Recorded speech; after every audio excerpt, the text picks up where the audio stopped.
Insight Quarterly Magazine Issue 28 April to June 2023. Compiled by and editor Justin Phillips.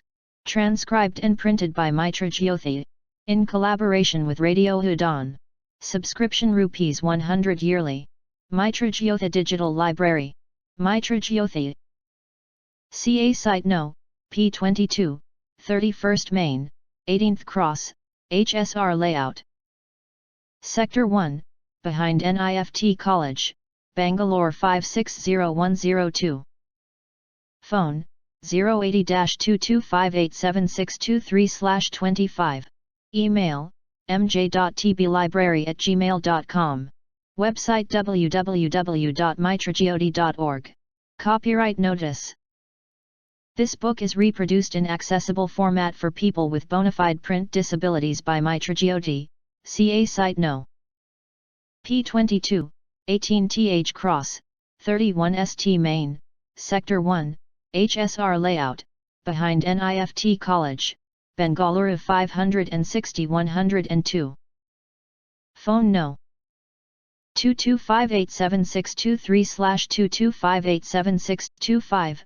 Country Code +91 Bengaluru Code 080. Email mj.tblibrary@gmail.com.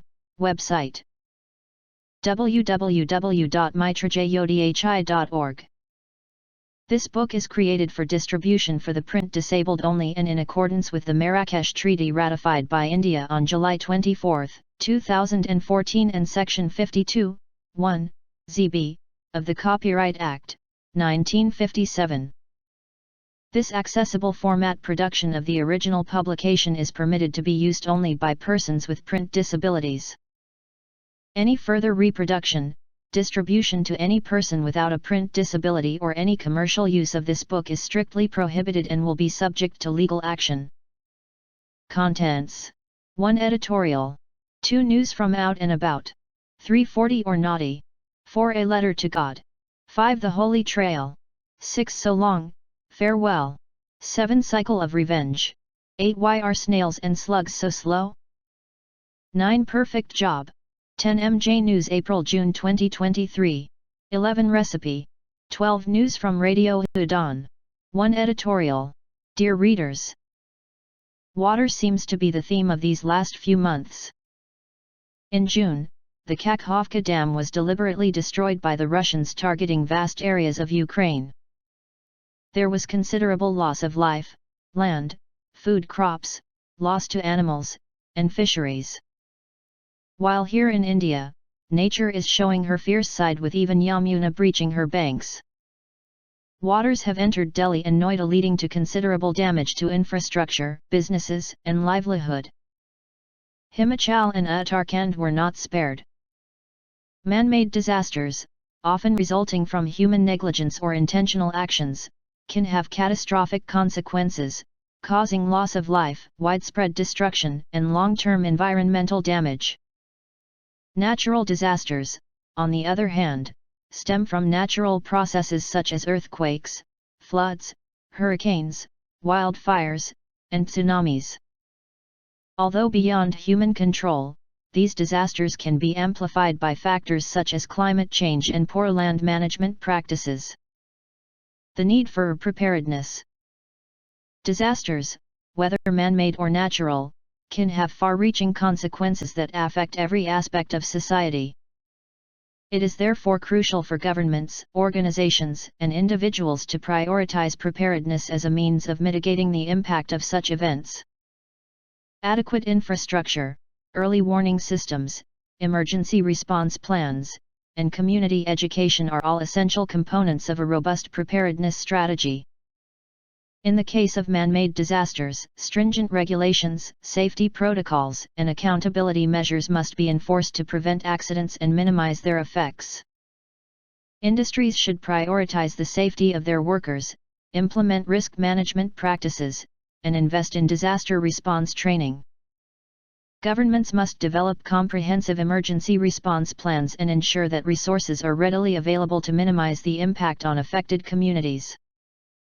Natural disasters require a multifaceted approach to preparedness. Governments should invest in early warning systems, research, and monitoring networks to improve the accuracy of forecasts. Communities must be educated about evacuation procedures, disaster-resistant infrastructure, and sustainable land management practices. Adequate resources should be allocated for post-disaster recovery and rebuilding efforts, with a focus on resilience and long-term sustainability. One can only hope that lessons are learned and better sense prevails, as we turn a leaf with the Azadai Ka Amrit Mahotsav. In this edition, we have a travelogue, poetry, story, and other interesting perspectives to keep you turning the pages. Reminding one and all, that you too can contribute articles to make this publication richer. Happy reading! Justin Phillips, Editor. 2 News from Out and About. Scientists have filmed a snailfish 5 miles underwater in the Izu-Ogasawara Trench south of Japan. It is the deepest fish ever recorded. We have spent over 15 years researching these deep snailfish, Alan Jameson, head of the Mindaru UWA Deep Sea Research Center, said in a statement. There is so much more to them than simply the depth, but the maximum depth they can survive is truly astonishing. In September, Jameson and colleagues from the Tokyo University of Marine Science and Technology set off on a 2-month research expedition of the Izu-Ogasawara and Ryukyu trenches near Japan, part of a 10-year study into fish that can survive at extreme depths. Scientists managed to film a juvenile snailfish 27,350 feet underwater in the Izu-Ogasawara Trench, the deepest fish on record, and a few days later caught 2 snailfish in traps set 26,320 feet underwater. Before this expedition, no one had seen or caught a single fish in the Izu-Ogasawara Trench, Jameson said. The Japanese trenches were incredible places to explore, he said. They are so rich in life, even all the way at the bottom. A 4-year-old boy has become the world's youngest published author and has even earned himself a Guinness World Record in the process. Saeed Rashid Al-Mhiri, from Abu Dhabi, is the proud author of the children's book The Elephant Saeed and the Bear, which is a story about kindness and an unexpected friendship between the 2 animals. Saeed had his record verified on March 9, 2023 after his book sold 1,000 copies. At 4 years and 218 days old he is the youngest published author in the world. Speaking to Guinness World Records about his book, the youngster said, "It is about the elephant Saeed and a polar bear. The elephant had a picnic and he saw a polar bear. He thought the bear was going to eat him, but, in the end, the elephant showed kindness and said, 'Let's have a picnic together.' Then they became friends and showed kindness to each other. Ah, how sweet is that?" But it wasn't without its challenges, as Saeed admitted. The drawing was tricky and the polar bear looked scary at first, but it's always fun to draw. Believe it or not, little Saeed is not the only record-breaking author in his family. His older sister Al-Dabi used to hold the record for the world's youngest person to publish a bilingual book, female, and, less a year later, she went on to break the record for the youngest person to publish a bilingual book series, female, at the age of just 8 years and 239 days old. These kids are really putting me to shame. Saeed says his older sister was an inspiration to him and helped spur him on to become an author himself at such a young age. "I love my sister so much and I enjoy playing with her all the time," he told Guinness World Records. Paralysis breakthrough. Swiss neuroscientists have successfully utilized a brain-spine interface to enable a paralyzed man to walk using his thoughts, according to a study released yesterday. The breakthrough development expands on recent innovations using spinal implants to generate movement in patients with immobilizing spinal injuries. Gert-Jan Oskam, a Dutch 40-year-old who was paralyzed 12 years ago, received 2 brain implants and one on his spine, creating a so-called digital bridge across the injured nerves. A portable computer decodes his brain's electrical signals and relays them to a spinal pulse generator, resulting in the perception that his lower body movements are voluntary. Combined with regular therapy, the procedure allows Oskam to walk and climb stairs with a natural gait aided by a walker, at times without the digital bridge activated. The procedure further opens the possibility for victims of paralysis to regain control of their legs, with researchers hoping to reduce the size and invasiveness of the implants. GPS is now a mainstay of daily life, helping us with navigation, tracking, mapping, and timing across a broad spectrum of applications. But it does have a few shortcomings, most notably not being able to pass through buildings, rocks, or water.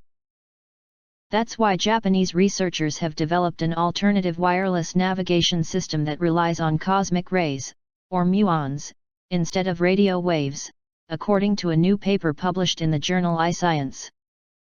The team has conducted its first successful test, and the system could one day be used by search and rescue teams, for example, to guide robots underwater or to help autonomous vehicles navigate underground. Cosmic ray muons fall equally across the Earth and always travel at the same speed regardless of what matter they traverse, penetrating even kilometers of rock, said co-author Hiroyuki Tanaka of Muographics at the University of Tokyo in Japan. Now, by using muons, we have developed a new kind of GPS, which we have called the Muimetric Positioning System, MUPS, which works underground, indoors and underwater. Muon imaging methods typically involve gas-filled chambers. As muons zip through the gas, they collide with the gas particles and emit a telltale flash of light, scintillation, which is recorded by the detector, allowing scientists to calculate the particles' energy and trajectory. It's similar to X-ray imaging or ground-penetrating radar, except with naturally occurring high-energy muons rather than X-rays or radio waves. That higher energy makes it possible to image thick, dense substances. The denser the imaged object, the more muons are blocked. The Muographics system relies on 4 muon-detecting reference stations above ground serving as coordinates for the muon-detecting receivers, which are deployed either underground or underwater. The team conducted the first trial of a muon-based underwater sensor array in 2021, using it to detect the rapidly changing tidal conditions in Tokyo Bay. They placed 10 muon detectors within the service tunnel of the Tokyo Bay Aqualine roadway, which lies some 45 meters, 147 feet, below sea level. They were able to image the sea above the tunnel with a spatial resolution of 10 meters, nearly 33 feet, and a time resolution of 1 meter, 3.3 feet, sufficient to demonstrate the system's ability to sense strong storm waves or tsunamis. The array was put to the test in September of that same year, when Japan was hit by a typhoon approaching from the south, producing mild ocean swells and tsunamis. The extra volume of water slightly increased the scattering of muons, and that variation corresponded well to other measurements of the ocean swells. And last year, Tanaka's team reported they had successfully imaged the vertical profile of a cyclone using muography, showing the cyclone's cross-sections and revealing variations in density. They discovered that the warm core was low density, in contrast to the high-pressure cold exterior. In conjunction with existing satellite tracking systems, muography could improve cyclone predictions. Most frequent flyers have a list of personal tricks for how to avoid jet lag. Exercise as soon as you get off the plane. Skip the in-flight meal. And don't go near a drop of alcohol. But the Australian airline Qantas might have just ended the debate on the best ways to reset your body's clock while traveling. The airline just released a year-long study on how to change in-flight routines to reduce jet lag on its upcoming ultra-long-haul flights from New York and London non-stop into Sydney. The flights, which launched in late 2025, will be up to 22 hours long, making jet lag and in-flight comfort an important consideration. Among the study's findings: adjusted lighting, tailored sleep and dining schedules, and meals with specific ingredients help significantly improve passengers' jet lag. Specifically, foods that encourage wakefulness or sleep, including chili and chocolate, were found to be especially helpful. For the study, the airline gathered data on a non-stop test flight from New York to Sydney in 2019 on board in which 23 volunteer passengers wore biometric monitors and kept logs of how they felt for the week before the flight, during the flight, and for 2 weeks after the flight. According to the just-released results, the volunteers on the tailored in-flight schedule reported getting a better quality of sleep on the flight, less severe jet lag on arrival, and having better cognitive performance in the 2 days after the flight. A major component of the adjusted schedule was timing the in-flight meal service to align with the internal body clock and serving dishes that promoted the brain's production of tryptophan, an amino acid linked to sleepiness. These dishes included fish and chicken paired with fast-acting carbohydrates, as well as comfort foods like soups and milk-based desserts, the airline said in a statement. Other helpful factors included custom cabin lighting schedules designed to help passengers adapt to the time zone in their destination, as well as stretches and movement activities. In fact, Qantas is designing its Airbus A350 planes that will operate its ultra-long-haul routes to have a special wellness area where economy passengers can do their stretching and other exercises guided by video screens or grab a healthy snack. The early findings have given us optimism that we can make a real difference to the health and well-being of international travelers, thanks to this partnership with Qantas, said Peter Sistoli, professor of sleep medicine at the University of Sydney, which helped the airline with the study. We have a multidisciplinary team of more than 10 researchers from medicine, science, and engineering backgrounds working together on this project. This includes sleep researchers, circadian experts, and nutrition and movement experts. No airline has ever done this kind of research before. The airline also says it's conducting parallel research on crew well-being on ultra-long-haul flights, but it hasn't yet released findings from those studies. Although the length of the upcoming non-stop flights may seem daunting, Qantas says that the new routes will shave 3 hours off of total travel time, compared to itineraries with a layover. Ancient Mayan city discovered. Archaeologists have found an ancient Mayan city in the jungles of the Yucatan Peninsula in southern Mexico using aerial laser mapping technology. The previously unknown city of 123 acres includes pyramid-like structures measuring more than 50 feet in height, a ball court, stone columns, and 3 plazas. Archaeologists have named the city Ocamtun, the Mayan word for a stone column. The research team found the site in an ecological reserve in the state of Campeche. Ceramics collected at the site suggest the area was inhabited between 600 and 800 CE, known as the Late Classic period. Researchers say the site likely declined between 800 to 1000 CE as part of ideological and population changes that partly led to the civilization's ultimate collapse. Known for their mathematical and astronomical advancements, the Maya peaked from 250 to 900 CE and settled throughout southeast Mexico and parts of Central America, which comprise present-day Belize, Guatemala, El Salvador, and Honduras. Texas officials to beachgoers. Watch your step. Small and blue tentacled creatures have been spotted along the shores of Galveston Island State Park on the western Gulf Coast, the Texas Parks and Wildlife Department said this past week. The porpita, also known as the blue button jellyfish, looks like a jellyfish, stings like a jellyfish, but is not in fact a jellyfish.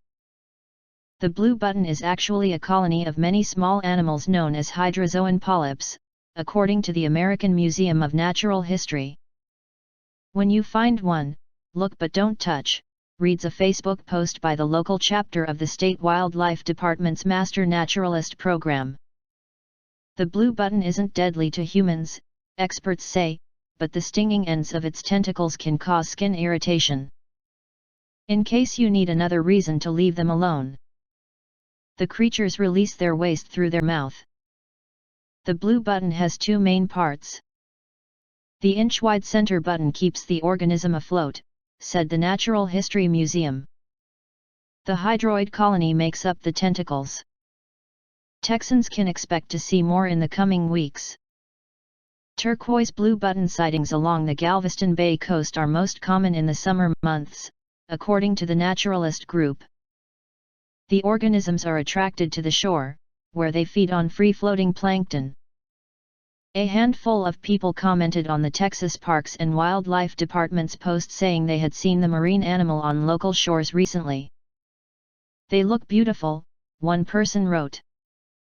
But usually, when I see something like that, I panic by moving far, far away from it.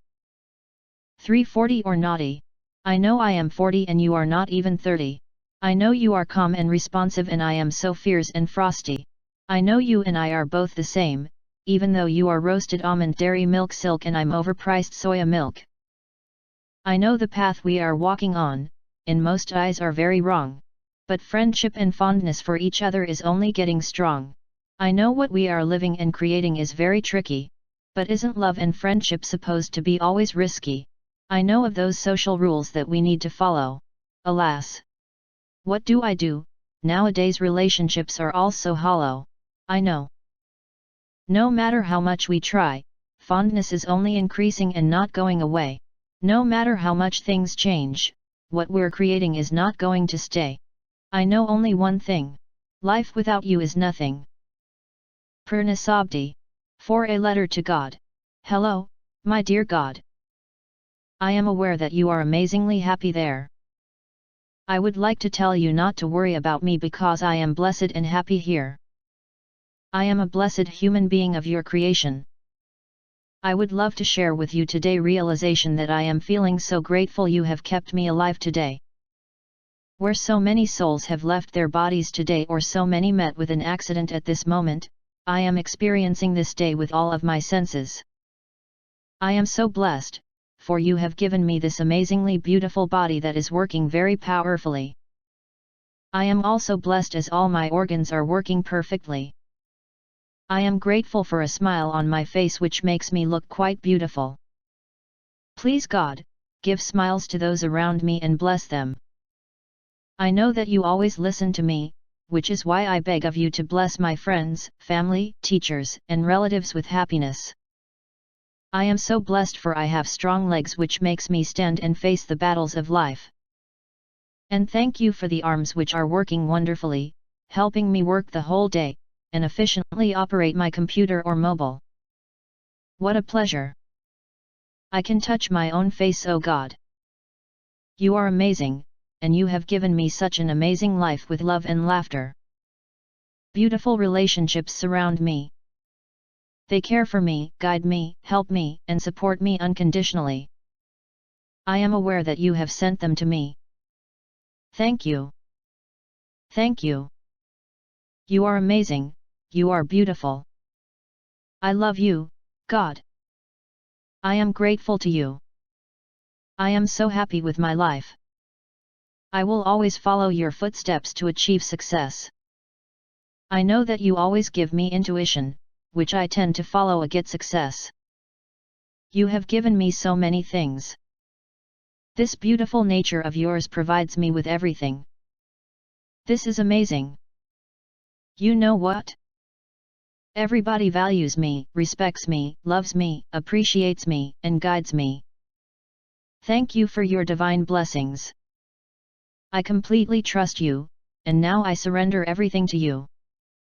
I am letting go of all my fears, doubt, and anger.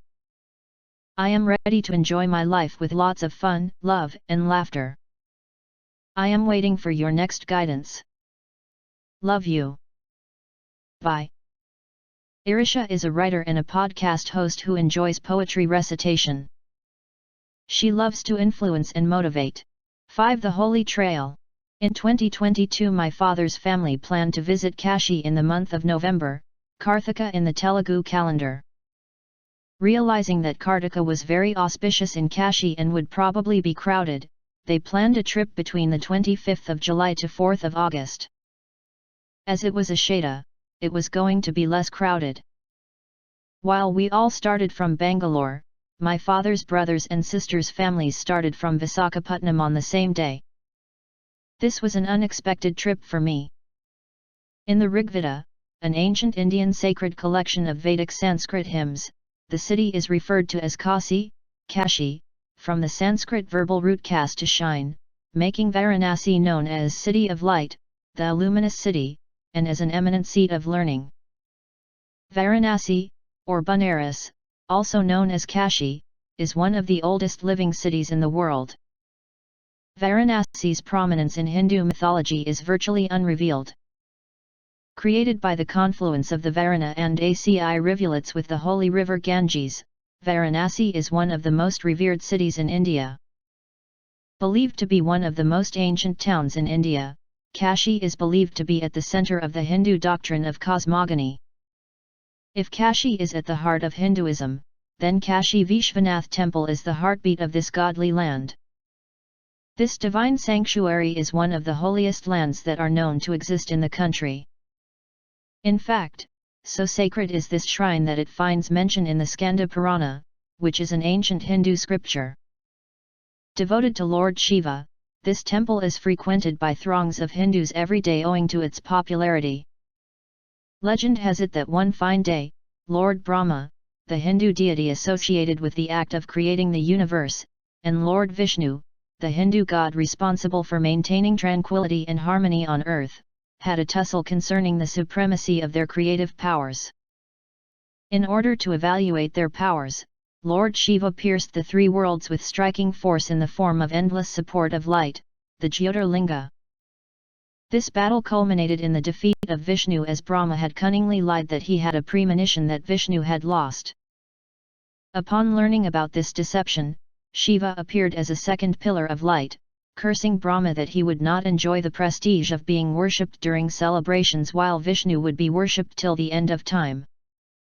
Overlooking the western bank of the river Ganges, Kashi Vishwanath Temple is the most prominent of the 12 Jyotirlingas of the country.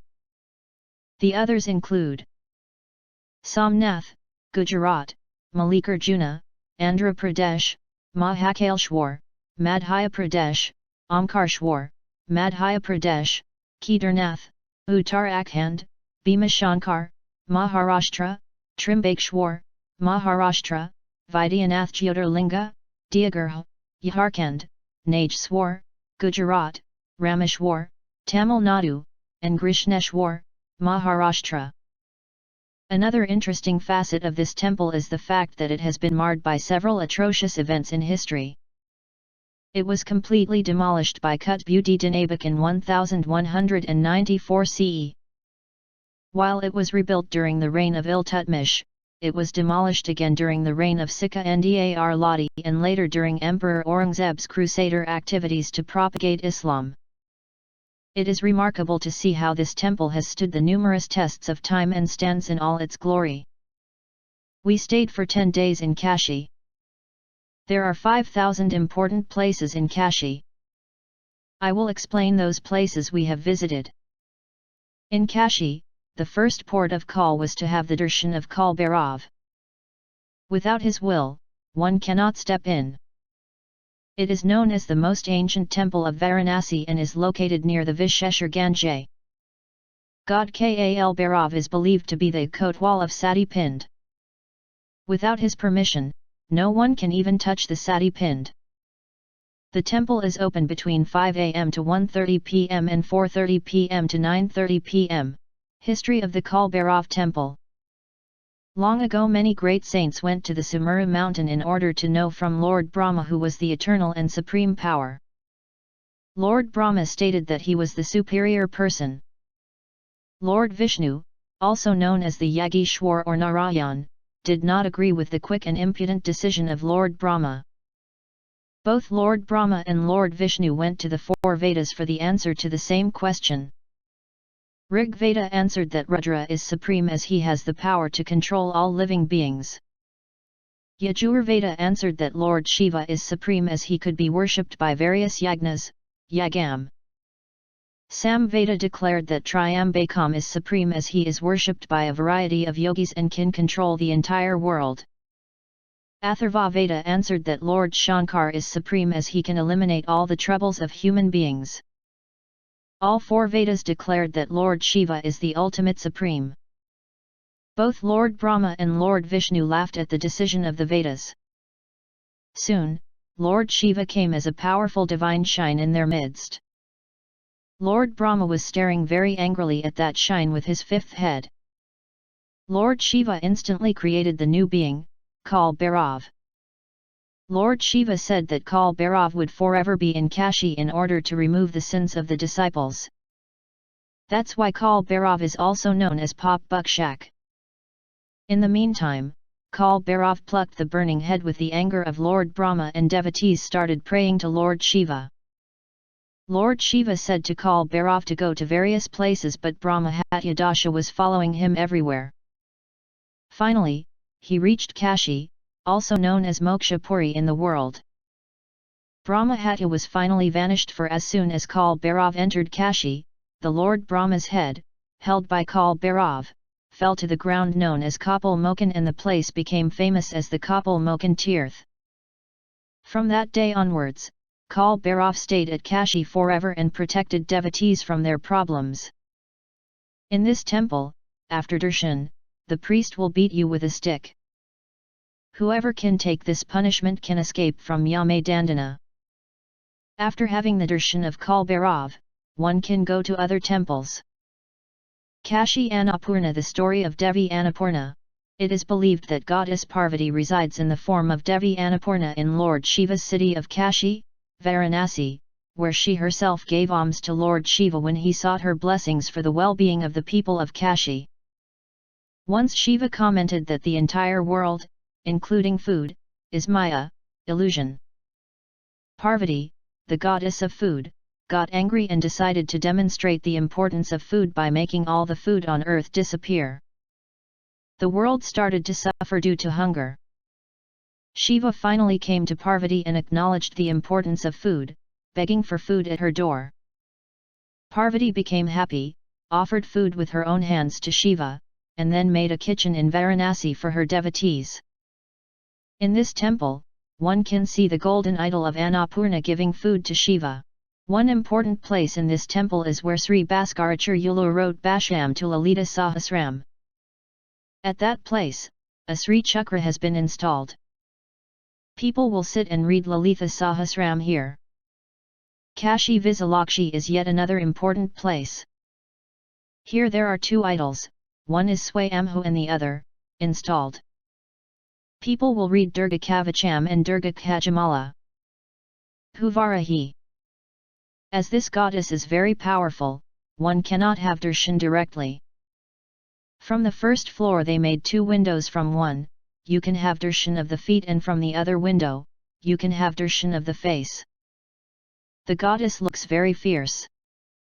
Only those who practice rituals vigorously can see the goddess directly.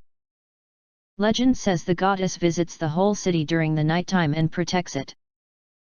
That is the reason why the temple remains open between 7 am and 10 am. Whoever visits Kashi should have darshan of Sakshi Ganapati, the Ganesha holding a pen. Legend says that he will note down whoever visits Kashi. One should take a bath at Manikarnika Ghat around 12 pm. It is believed that all gods take a dip in this ghat at this time. If you can feel while taking a bath the holy Ganga coming from Shiva's head taking a dip along with the gods, it makes you more blessed. The recently inaugurated Vishwanath corridor takes pilgrims directly from taking a bath in the Ganga to Vishwanath Darshan. It is very spacious and beautiful. The wide path is flanked by idols of Bharat Mata, Queen Ahilyabai, Kartikeya and Adi Shankaracharya. When it is overcrowded, they will close this route. The best time to have darshan of Vishwanath is at 6:30 am and between 4 to 5 pm in the evening. There is less crowd at that time. Another must-go place is Ganga at Arati. Every day, they perform Ganga at Arati between 7 pm and 8 pm at the Ashwamedha Ghat. My advice to readers is to hire a boat around 5 pm, visit all 84 ghats of Ganga, roam till 7 pm, and reach Ashwamedha Ghat and watch the proceedings from the boat. The views are breathtaking. Whoever practices meditation can, without any effort, easily go to meditative mode while traveling on the Ganga. As a blind person, I could not enjoy the visuals because of the crowd and noise. We also visited the Naya Vishwanath temple within the Banaras University campus. It is beautiful and grand. I never saw one thing at any other temple. Here students were studying and doing their works behind this temple. Sankata Mokana Hanuman Temple. The temple was established by the famous Hindu preacher and poet Saint Sri Goswami Tulsidas in the early 16th century and is situated on the banks of the Asi river. The deity was named Sankat Mokan, meaning the reliever from troubles. In the temple, offerings to Lord Hanuman, Basan K Ladu Prasad, are sold, which the devotees relish. The idol is also decked with a pleasant marigold garland as well. This temple has the unique distinction of having Lord Hanuman facing his Lord, Rama, whom he worshipped with steadfast and selfless devotion. It is believed that the temple has been built on the very spot where Tulsidas had a vision of Hanuman. Tulsidas is believed to have written most of the verses of Ramacharitramanas in this temple. Here devotees will chant Hanuman Kalisa and Sundarakanda. Beside the Sankatamachan Hanuman temple is the Tulasi Manasamandhar, yet another great place with good energy. Modern technology makes it seem that all the idols are in motion. Not only are there great paintings of Ramayana, but incidents from Krishna's life come to life. It is a great feast for the eyes. Nearby is a Durga temple. Vyasa Kashi was the place where Vyasa meditated. In the fort of Kashiraj one has to go inside the fort to see three lingas where Veda Vyasa stayed. One more wonderful temple that we visited was that of Rajarajeshwari temple. Here one can see plenty of Srichakras.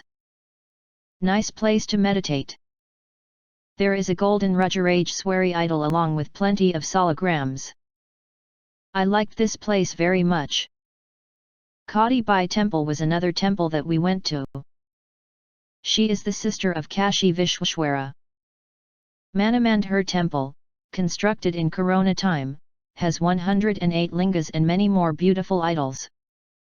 Wonderfully designed. One more important temple is Tilbandishwar temple. This is also a beautiful temple. This linga is growing every year as much as a seed. In this temple, you can see Siva Koti pillar. Even here you can do Abhishekam to Lingam. Here I mention the Asta Bhairav's names which we have visited. Kapila Bhairav, Asatang Bhairav, Kal Bhairav, Dandapani Bhairav, Bhut Bhairav, Batuk Bhairav, Adi Bhairav, and Chand Bhairav. Those with plenty of time can encounter endless places of interest. From Kashi, we made trips to Gaya, Ayodhya, and Allahabad. We did not get sufficient time for Namasharanya and Sarnath. At Gaya, we visited the following places: Pind Pradhan for ancestors, Vishnupad temple, Mangalgauri Shaktapith, Mahabodhi Mahavir temple, and Bodh Gaya. I liked Bodh Gaya. Plan for at least one full day at Bodh Gaya. I liked that place very much. As soon as I entered this place my mind became meditative, light and happy. I really enjoyed this place. My suggestion is to take a guide here. He will explain everything.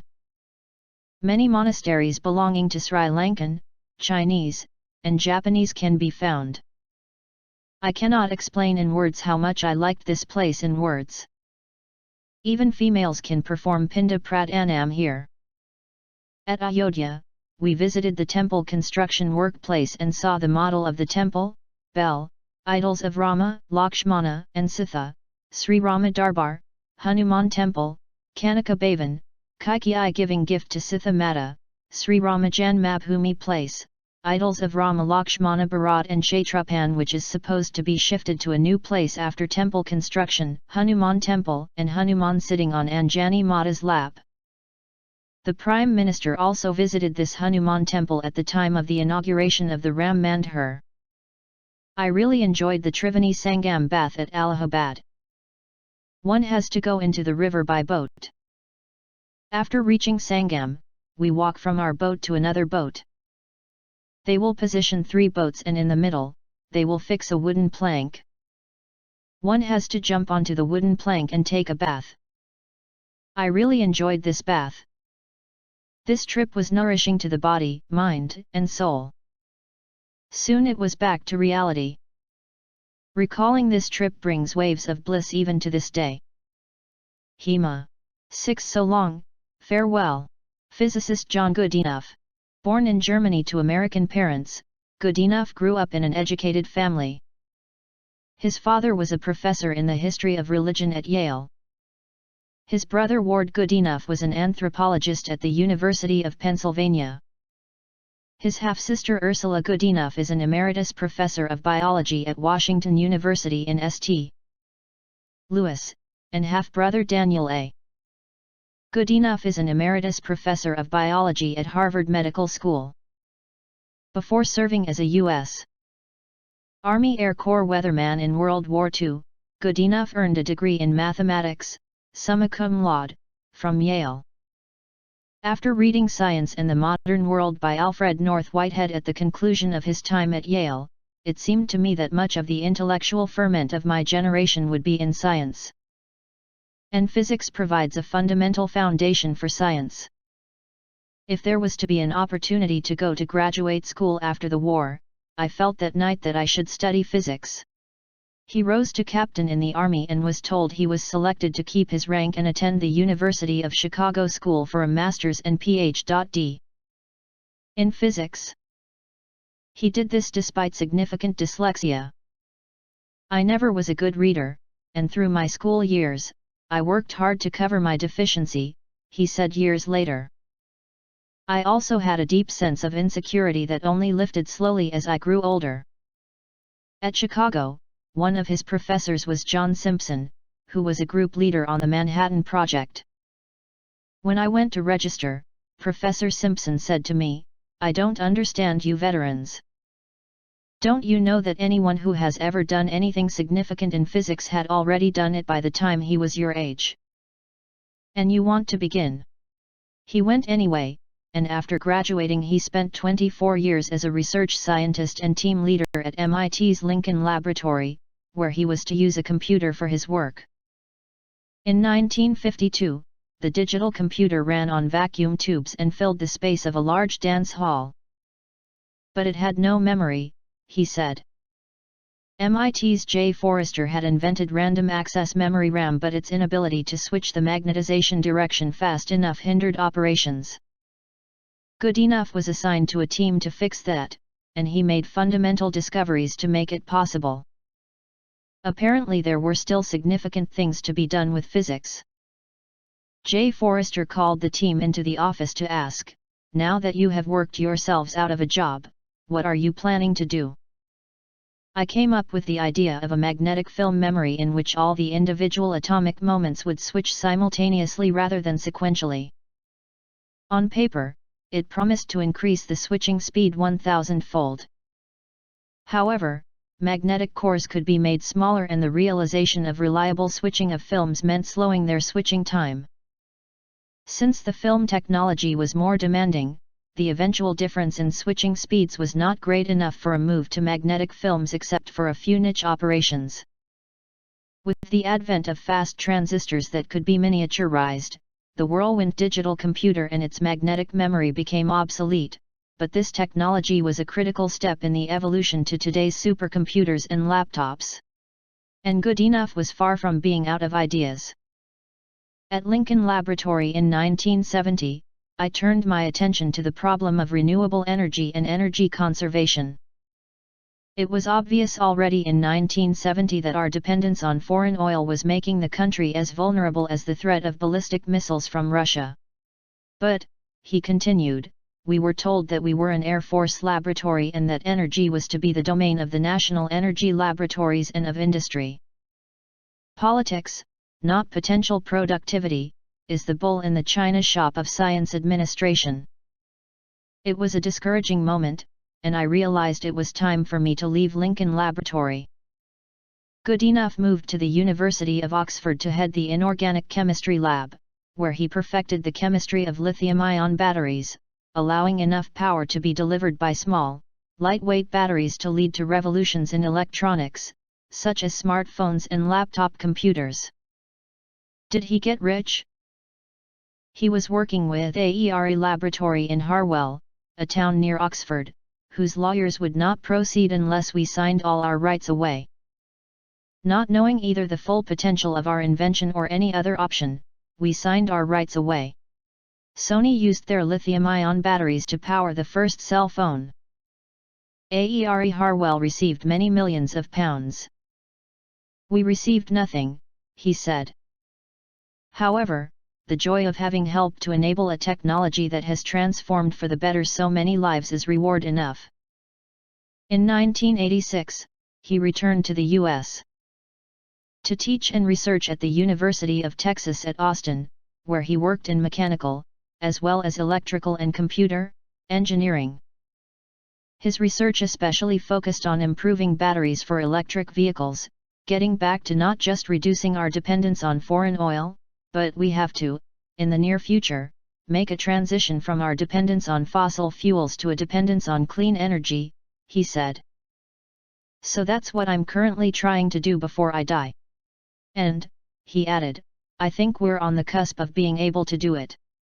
He continued work at the university for 32 years when he was 98 years old. Goodenough was a CO recipient of the 2009 Enrico Fermi Award for his work in lithium-ion batteries. While in graduate school, Goodenough worked with Fermi himself. He was awarded the National Medal of Science by President Barack Obama in 2013, and in 2019 received the Nobel Prize in Chemistry for his work on lithium-ion batteries, making him the oldest ever recipient of a Nobel Prize. John's legacy as a brilliant scientist is immeasurable, declared UT Austin President J. Hartzell. His discoveries improved the lives of billions of people around the world. For Goodenough's 100th birthday, scientists and engineers specializing in batteries came from all over the world to celebrate him. John Bannister Goodenough died June 25 in an assisted living facility in Austin, Texas. He was 100 exactly 1 month shy of 101. ThisIstrue.com. 7 Cycle of Revenge. It was 9 a.m. All the new students of the first year had gathered at the campus of the KBC College for the orientation program. Students were getting to know one another. Being a prestigious educational institute in the city, it was everyone's dream to take admitted here. Exactly at 9:30, the principal of the college Drive, Bhavik Shah, stepped up onto the dais. He held the mic and addressed the gathering. He narrated the history of KBC College from its humble beginnings to its achievements over the past 50 years that the college had achieved thanks to its supporters and alumni. After his rousing speech, he handed over the mic to Prof. John Hod of the English department. Professor John invited his first-year student Purna for the invocation. While inviting her, he glowed about her achievements. He said, Purna got 97% in her 12th board exam. It is our privilege that she took admitted to our institute. Purna is good at singing too. Purna came onto the stage. She was dark, thin, and short, wearing clothes that were plain. Simply put, she was not a beautiful girl in the boys' eyes. When she stood before the students, nobody looked at her. One boy even murmured in his friend's ear, Pratik, when will this ugly girl complete her prayer? How ugly she is, I can't look at her. And see other girls, how beautiful they are. Purna completed her prayer and returned to her seat. Everyone was amazed by her sweet voice. Yet, some boys were commenting on her looks. She noticed their behavior towards her and the way people treated her during the prayer. She was hurt by this incident, but somehow she managed to stay calm. When the program ended, nobody even gave her a second glance. Such kind of boys' behavior became routine for her. In college, even girls avoided Purna's company. This was hurting her a lot. She was brilliant in studies, but not having beauty was killing her from the inside. Like other girls, she yearned to be beautiful, that boy like her, someone to love her, and someone to take care of her. She had only one girl who would talk to her, sit beside her, play with her, and that girl was Roshni. She liked her company because Purna used to give her notes. So out of selfishness, she used to stay with Purna. Gradually, time passed and Purna got attracted to a rowdy boy named Rahul. Roshni tried to reason with her but in vain. Finally, Purna proposed to Rahul. But as expected, Rahul rejected her proposal by saying, "You, ugly girl. How can you even think that I will make you my girlfriend? Do you not see how many girls surround me? You are nothing." This incident shattered and broke her completely. She shared her feelings with Roshni. Roshni, being a shrewd girl, advised Purna to work on her talents of singing, poetry recitation, writing shayaris, etc., and ask her to be a superficial girl. Since Purna was so deeply wounded, she accepted all her advice without further thought. Within no time, Purna had become a cult figure in the college music and literature scene. She was a renowned poetess. Her pictures had been published in the daily newspapers. She had represented the college at the national level. Many proposals were coming from her male admirers now. People started chatting with her. They wanted her company. It is rightly said that success brings arrogance. Purna was becoming arrogant fast. She forgot her past, and like what had been done to her, she did it with other boys. If someone proposed to her, she would bluntly reject that proposal. She would enjoy how boys were madly following her. She was getting attention hungry like an animal. Proposals, likes, compliments, and admiration had become very common for Purna. Even boys who did not wish to indulge in any kind of relationship with Purna would try to have conversation with her. Purna was however upset with one thing, her classmate Ankit. Ankit had never approached her for anything. Ankit was a good-looking and handsome boy. Besides this, he was a brilliant student in the class. In fact, there had been silent competition between Ankit and Purna. One evening, Purna and Roshni met at the park. They were discussing how people were following her. Purna said, "Only Ankit has avoided talking to me. He seems to be an arrogant boy. I need to teach him a lesson," said Purna to herself inward. Roshni concurred with her, "Yes, Purna. He should be seduced by you because he is a good boy for you, and you deserve him." Purna, in her mind, was thinking, "Oh no, I deserve the most handsome boy. He is not equivalent to me. He does not deserve me, only my lesson." The next day, Purna spotted Ankit and greeted him warmly with her sweet voice. In response, Ankit also treated her warmly but with a touch of formality. As days passed, Ankit and Purna had become inseparable. They used to have fun, food, and companionship together. Professor Kuldip, a professor of psychology, started noticing something unusual in Ankit's behavior with Purna. He could guess Ankit was getting attracted to her and infatuated by her charms. He observed that Purna was becoming attention-hungry day by day. He tried to separate Ankit from Purna by giving him some extra tasks. Professor Kuldip was worried about Ankit's future because Ankit was not performing well in his test scores. He tried his utmost to separate them but he failed. Can anyone stop someone from falling in love truly and insanely? Muttering this to himself, the wise professor left the matter to Ankit's fate. Gradually, Purna was making Ankit more and more dependent on her.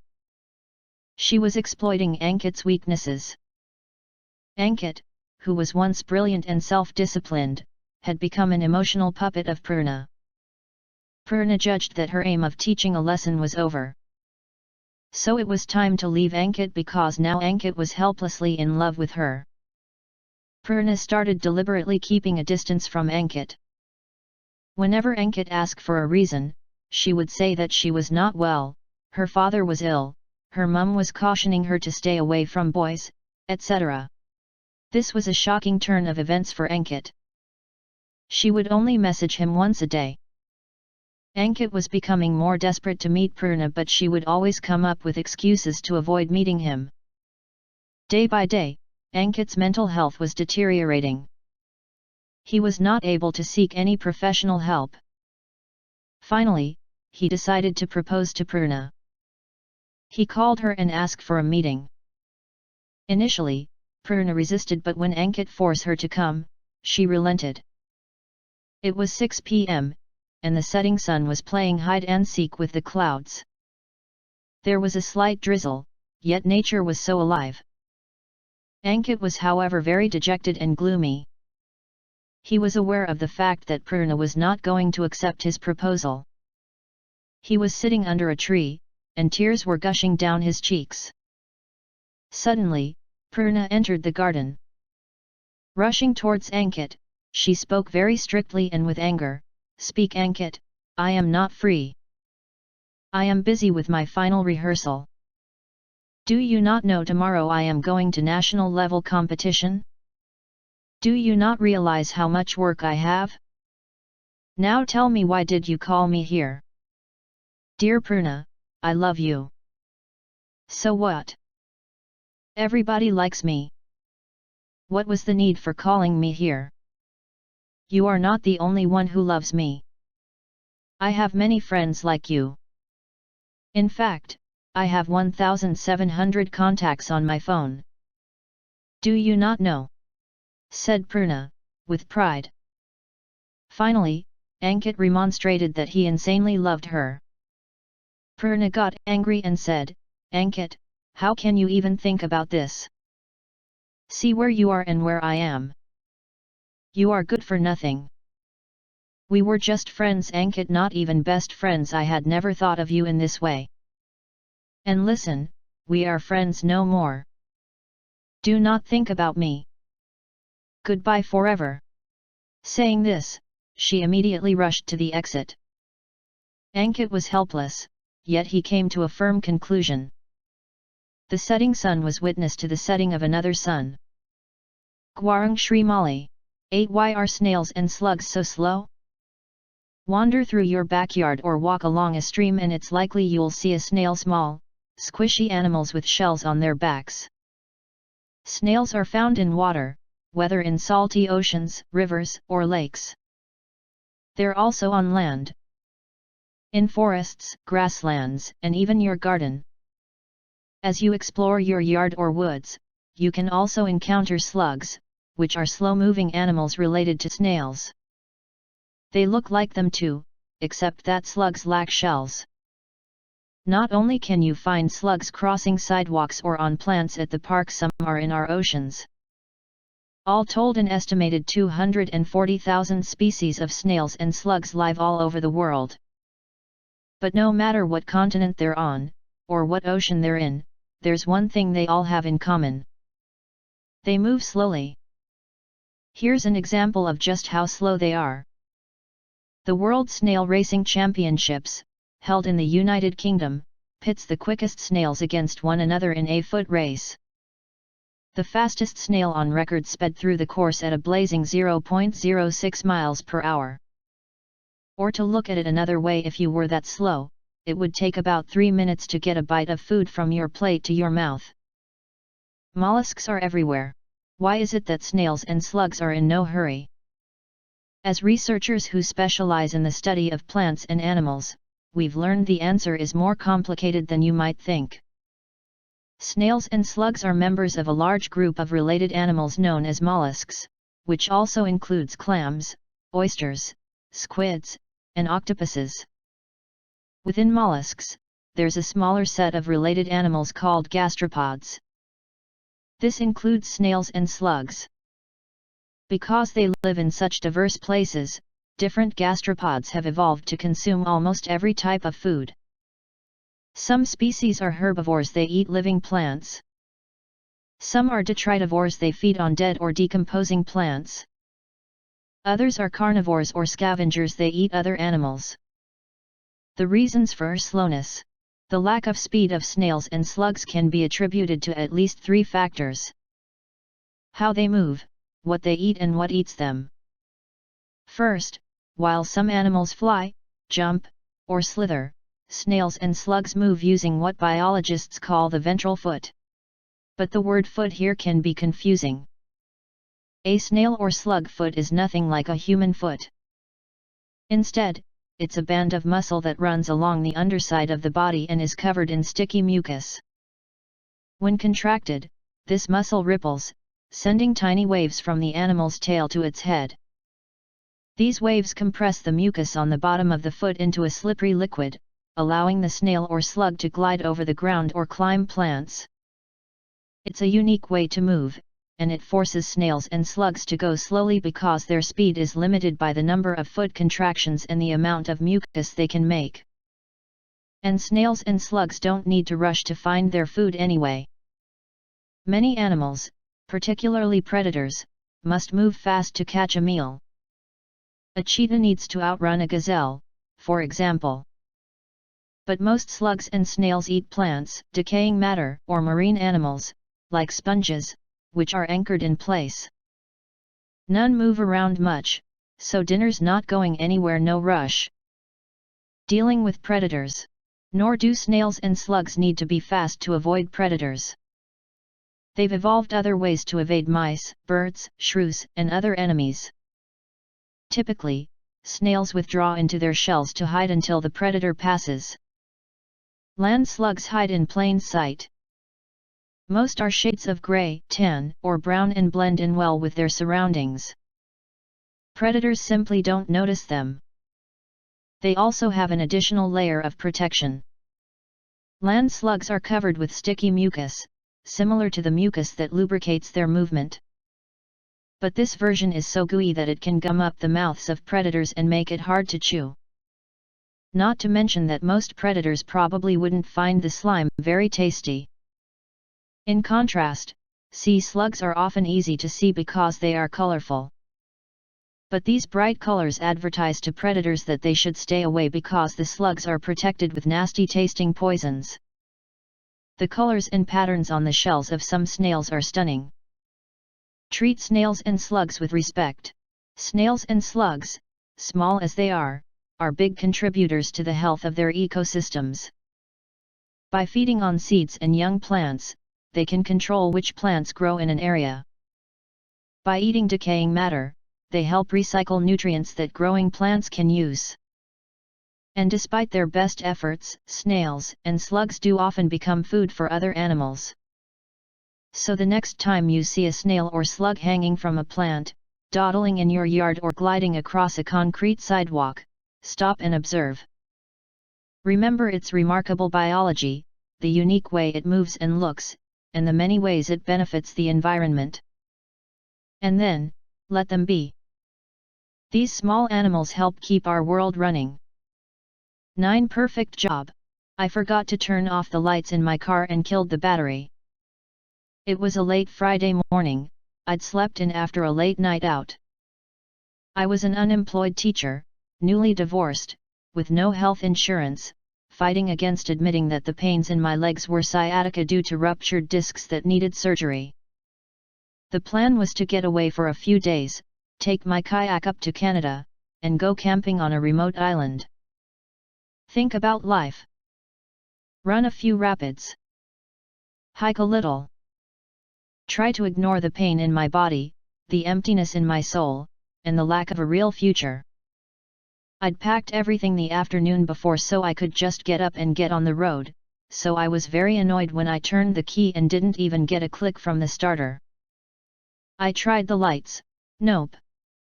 I tried the horn, it made a weak squawk then died. Totally dead battery. Crap. Grumbling to myself, I got the battery charger out of the box marked garage on the porch of my apartment and hooked it up to the dead battery in my car. With an hour to kill, I went inside to check emails and cruise the net. There was the usual pile of low-priority semi-spam in my inbox, including a notification from the New York State Public School Teaching Job Message Board. I hadn't seen anything useful on the site for over a month. It was past the main April/May hiring time and before the August panic. The body of the message didn't show anything, but on a whim, I clicked on it to check out the full listings. Near the bottom of the list there was an ad for an opening for a physics, chemistry/biology teacher, 5+ years experience preferred. Deadline for applications is this coming Monday at 8 a.m. Somehow I'd missed hearing about this opening. It had been on the board for almost a month. I checked out the location, rural school, about a half-hour away from Albany, in the foothills of the Green/Berkshire/Taconic Mountains. My kind of place. I checked out the travel time, about 2 hours away. If I could get cleaned up, get my professional things together and get my car to start in less than an hour, then I could just about make it there before everyone left for the weekend. If nothing else, I could take a look at the place and I could make sure that my application was on the top of the pile in the principal's inbox for the Monday morning deadline. My car didn't start until after a full hour on the charger, so I got to the school just as all of the kids were stampeding out the door and onto the buses. The first person I talked to out in front of the school just happened to be the principal. He noticed the kayak up on top of my car, and since he is an outdoors person we hit it off immediately. What followed was the best interview of my life. I was the man with all of the right answers. We're replacing a third of the staff next year, we could use someone with experience. I've been teaching for 11 years. This is a rural school. It's not like teaching in the suburbs. Yeah, the school I taught at was in the middle of the Adirondack Mountains, much smaller than this place actually. The listing says physics, but the person we hire will need to cover another science. We're not sure which one right now, either chem or bio. Not a problem. I'm certified in all 3 of those. And earth science. And general science too. And I've taught them all. Several times in fact. It went like that for the entire hour that I was there, and after it was done I drove away with a very good job in my pocket, the day before it was going to go away. After 10 years in this job, I still think I am one of the luckiest teachers in New York State. I have a great administration, both are former science teachers, a very supportive community, easy students to work with, excellent coworkers, a great workspace, lots of materials and supplies, and the freedom to innovate. Every morning I wake up to fresh air and a view of the mountains. My commute to work is 5 minutes by car, 8 minutes by bike, and 10 minutes by hiking through the woods. I do not need to lock my house when I leave or lock my car or my bike at the end of the commute. I live close enough to a city that I can get a dose of culture or find things that I need when I want them, but far enough away that I don't have to deal with the drawbacks of urban or suburban life. 10 years later I still think that I've found my perfect job. And if my car had started that morning, I'd never have found it. Anthony Malachowski, 10MJ News April-June 2023, Mitra Jyothi's founder and managing trustee, MS. Madhu Singhal has been elected as the Vice President of the National Federation of the Blind, NFB, India. She won with the highest number of votes in her category. The National Federation of the Blind is the largest self-help organization for the blind in India, and it is founded on the philosophy "Let the blind, lead the blind." For the past 25 years, Ms. Madhu Singhal has been an active member of NFB.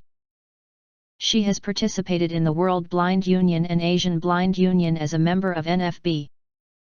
From 2008 to 2012 she was the women's chairperson for the Asian Blind Union. During her tenure, she conducted a seminar on legal law for women with visual impairment. On April 8, 2023, Mitra Jyothi celebrated its 33rd annual day, which was a grand success, showcasing the organization's unwavering commitment and dedication towards empowering the visually impaired community. The event was a testament to the organization's efforts to create a more inclusive and equitable society. Ms. Madhu Singhal warmly welcomed the gathering and expressed her gratitude to all the sponsors, volunteers, and well-wishers who have supported the organization's efforts to empower the visually impaired. She highlighted the shift in society and the community's attitudes towards disabilities over the past 33 years and how the visually impaired have adapted to this change and embraced technology with open arms. 53rd Summer Batch on Basic Computer Skill Training, combined with mobility and signature training at Mitra Jyothi, celebrated the valedictory function on 17th June 2023. 31 students, boys and girls, successfully completed the 8-week residential course, certificate course in Digital Awareness, CCDA, and certificate course in IT Basics, CCIB, from the NIIT Foundation. They have embarked on a transformative journey to enhance their digital skills and broaden their horizons. Mr. Syed Mansoor, who worked closely with each student, making them digitally literate, delivered an insightful talk. His guidance and support have been invaluable throughout their learning journey. Students took center stage and shared their incredible experiences at Mitra Jyothi, expressing their gratitude for the friends they made and the bonds they developed with their fellow classmates. They also showcased their musical talents, delighting everyone with beautiful solo performances and group acts. Students continue their educational journey. Mitra Jyothi provided them with water bottles and lunch boxes. 27 students of Atria University, Bengaluru visited Mitra Jyothi on 08th May 2023. The students are constantly engaged in interdisciplinary learning, in which they are exposed to a sprint course named Appreciating Differences as a part of their first-year curriculum that talks about diversity, equity and inclusion. Within this frame, students explore concepts such as discrimination, stereotypes, privilege, intersectional vulnerabilities, empathy, biases, etc. They got an opportunity to interact with Ms. Madhu Singhal. They were then taken on a tour to the Braille Press, Computer Training Center, and Talking Book Library, where they learned about the various programs and services offered to visually impaired individuals. They were amazed to see how the center provides support and care for the inmates, helping them to live fulfilling lives. Through conversations with community members, young minds learn to build a better understanding of social realities, think out of the box, and be more empathetic to people with disabilities. Alimco, Artificial Limbs Manufacturing Corporation of India, conducted a camp for the assessment/identification of beneficiaries belonging to all categories of disability, 6, O, High, ID, CP, LA, etc., at Mitra Jyothi premises from May 2 to May 5, 2023. The Alimco team prescribed aids and appliances as per the eligibility criteria, based on proper assessment and verification of mandatory documents for 282 beneficiaries. Mitra Jyothi has been committed to empowering people with disabilities and assisting them to lead independent and fulfilling lives for the last 33 years. On June 26, 2023, a remarkable event unfolded as senior officials from Dell Technologies, accompanied by a team of 20 members, graced Mitra Jyothi with their presence. The esteemed guests included Mr. Richard Theo, Senior Director, CSG, Mr. Nishant Banthia, Vice President, CSG, Mr. Gautam Saigal, Director, and Mrs. Padma Valu, Senior Manager, its Operations and People Pillar. Ashish Sridhar, Coordinator of Mitra Jyothi, welcomed the distinguished gathering. The Dell team took this opportunity to honor the dedicated staff of Mitra Jyothi, commending their unwavering commitment to serving the visually impaired community. An engaging tour of the premises followed, allowing the Dell team to witness firsthand the work being done at Mitra Jyothi. They had the pleasure of meeting some of the remarkable individuals under the care of the organization and were delighted to interact with them. Since the World Environment Day is celebrated in the month of June, adding an extra touch of significance to the occasion and with the spirit of environmental consciousness, Mr. Richard and Mr. Nishant planted 2 saplings within the serene Mitra Jyothi campus, symbolizing the growing bond between Dell Technologies and Mitra Jyothi. 11 Recipe: Makhana/Foxnut kheer being low in calories, macanas promote weight loss, while their high calcium content makes them good for bones. These are also good for controlling blood pressure, detoxification of the body and improve digestive health. Macanas are recommended for diabetics, too, due to their low glycemic index. Ingredients: 500 gram macana, desi ghee 4 tablespoons, half cup mixed dry fruits, half bowl raw rice, 1.5 liter full cream milk, 4 saffron strands, 1 cup milk powder, 1 cup sugar. Steps for cooking macana kheer. Step 1: take a pan and put 2 tablespoons desi ghee and dry fruits in it.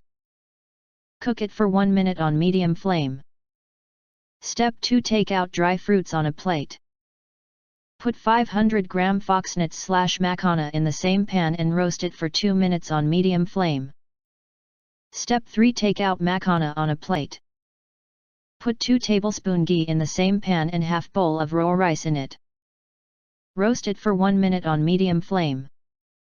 Don't remove the rice from pan. Step 4: put 1.5 liter full cream milk in the same pan.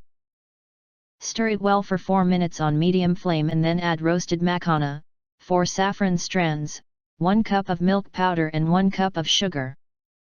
Mix everything together and stir it for 4 minutes on a medium flame. Step 5: take it out from the pan in a serving bowl. It can be served hot or cold. 12 News from Radio Udon. Title: Empowering Disabled Students. Harnessing the Power of the Internet and Technology. Introduction. In today's rapidly evolving world, the Internet and technology have become essential tools that can enhance the lives of individuals from all walks of life. For disabled students, the digital realm offers an unparalleled opportunity to overcome barriers, access valuable resources, and connect with like-minded individuals.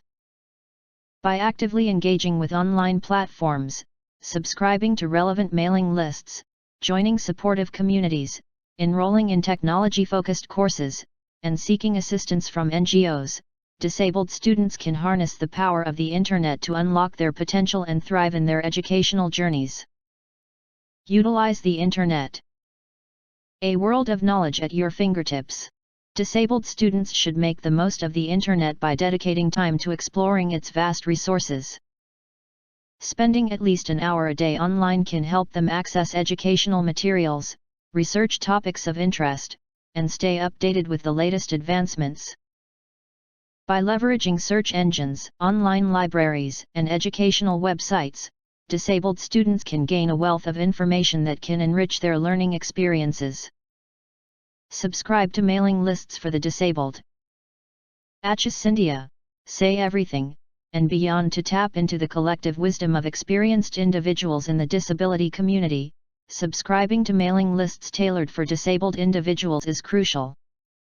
Mailing lists such as Access India and Say Everything provide platforms where people share their insights, views, and valuable information. By actively participating in these communities, disabled students can learn from the experiences of others, discover innovative solutions, and stay informed about the latest developments in various fields. Explore Radio Udon. A window of opportunity. For visually impaired students, Radio Udon is an exceptional resource. It offers a wide range of audio content, including educational programs, books, interviews, and entertainment. Disabled students must explore Radio Udon to identify content that aligns with their interests and learning needs. By leveraging this platform, they can access valuable audio resources and engage with an inclusive community that understands and caters to their unique requirements. WhatsApp groups can provide a supportive and interactive space for disabled students to connect with peers who share similar challenges and experiences. By identifying and joining relevant WhatsApp groups, students can engage in meaningful discussions, seek advice, and share valuable resources. These communities foster a sense of belonging and empower disabled students to overcome obstacles together. Enroll in technology-focused courses. Expanding digital skills. To become technologically proficient, disabled students should consider enrolling in computer courses offered by reputable organizations like Mitra Jyothi. Such courses are specifically designed to cater to the needs of visually impaired individuals, providing them with the skills and knowledge required to navigate technology effectively. By becoming technologically sound, disabled students can unlock a world of opportunities and equip themselves for success in various domains. Identify NGOs. Partners in empowerment. Researching and identifying NGOs that cater to the specific needs of disabled students is vital. NGOs often offer a range of services, including educational support, career guidance, counseling, and community building activities. By enrolling in such organizations, disabled students can access a comprehensive support system that understands their challenges and works towards their holistic development. Conclusion. Disabled students must seize the advantages offered by the Internet and technology to enhance their educational journeys. By dedicating time to online exploration, subscribing to relevant mailing lists, engaging with Radio Dawn, joining supportive WhatsApp groups, enrolling in technology-focused courses, and seeking assistance from NGOs, disabled students can harness the potential of the digital world. Empowered with knowledge, connections, and technological proficiency, disabled students can break barriers, achieve academic excellence, and contribute meaningfully to society. The Internet and technology have become powerful allies in their pursuit of a brighter future. Danish Mahajan, founder, Radio Dawn.